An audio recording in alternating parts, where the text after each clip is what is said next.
kembali lagi di channel aku. Jadi hari ini aku akan bercerita kisah yang berjudul Misteri Rumah Pekarangan.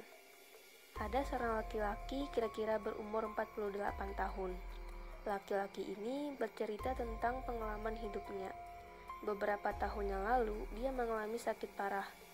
Kita sebut saja nama samarannya Pak Udin. Pak Udin ini merasakan sakit pada dadanya di bagian kiri. Kadang dia merasakan jantungnya berdegup kencang dengan tiba-tiba. Semakin hari penyakitnya semakin parah, hingga akhirnya dia harus dilarikan ke rumah sakit. Dia merasa dadanya panas sekali.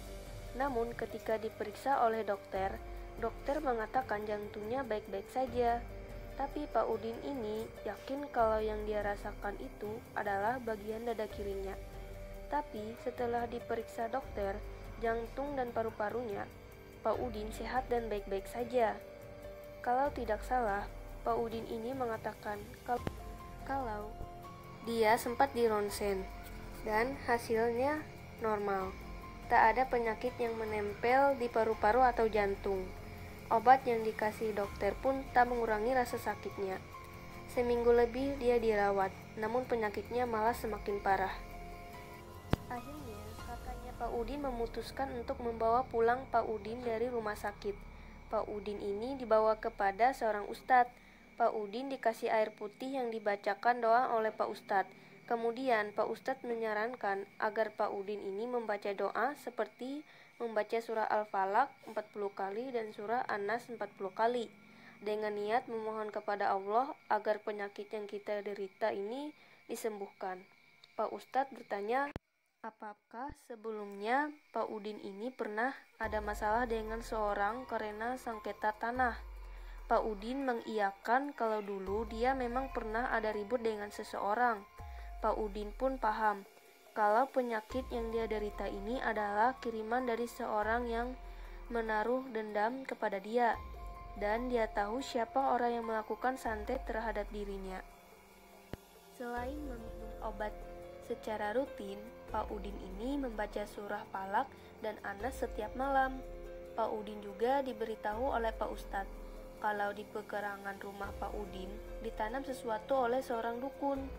Setelah Pak Udin benar-benar sembuh, dia pun meminta bantuan orang pintar untuk mengambil benda yang ditanam orang di halaman rumahnya.